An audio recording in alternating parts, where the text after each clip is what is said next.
Bansoy versus Boss G.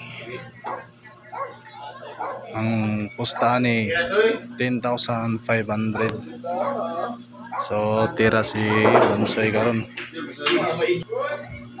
Ispat. Tira si Boss G ispat. Tira 9. Wow, ganun lang. Grabing spot yan. Galing.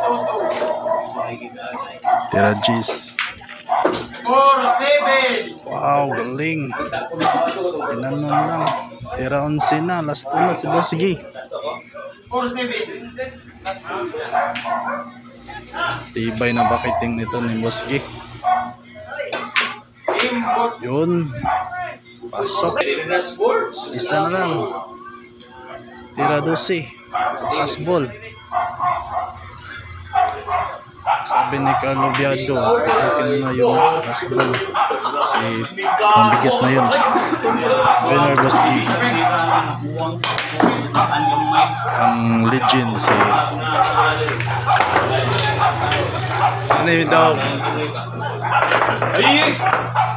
Wala kaya kay Repteria.